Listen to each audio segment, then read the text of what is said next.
Hi, dear audience.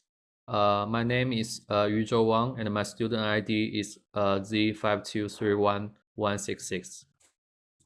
And let's begin our presentation. First of all, let me introduce the Kepler's law. There are three laws.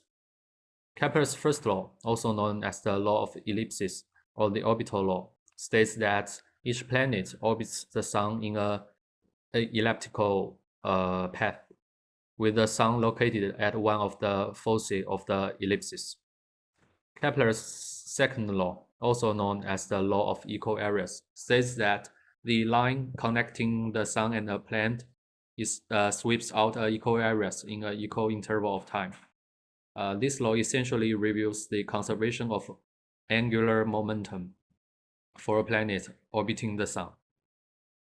Kepler's third law, also known as the law of periods, says that the squares of the orbital period of each planet is proportional to the cube of the semi-major axis of its elliptical orbit. Now let's answer question 9 and 11. For question 9, does the planet move as the moon orbits? Yes, it does. The Earth moves slightly as the moon revolves around it. This is due to the fact that all celestial bodies experience gravitational from each other. The second question, where are the center of the mass in each scenario from question 1, 4, and 7? In question 1, 4, and 7, the barycenter of the Earth-Sun system is located inside the Sun, since the Sun's mass is far greater than the Earth's mass. How is the planet-moon center of mass different from the Sun-planet scenario in question 9? Please let me present the table. Here's the table. You can see the mass difference between Sun and Earth and Moon and Earth. So because of the huge mass ratio difference, the center of the Sun-Earth system is being much closer to the Sun than the barycenter of the Earth and Moon system. Now let's turn to question 14. Here is the table of results.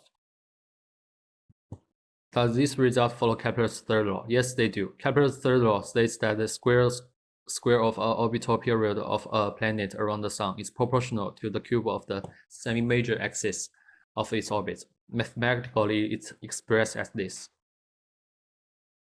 Using any relevant theory, explain which planet in our solar system have the fastest orbital velocity.